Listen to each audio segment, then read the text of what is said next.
वारीचा घेतला पावलांनी आम्हा वाळवंटी तुझी सावली गळा भेट घेण्या बिनेची निघाली तुझ्या नाम घोषात इंद्रायणी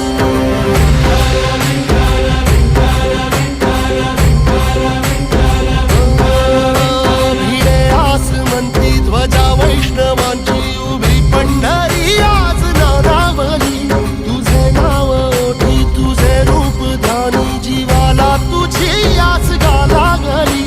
जरी बाप सार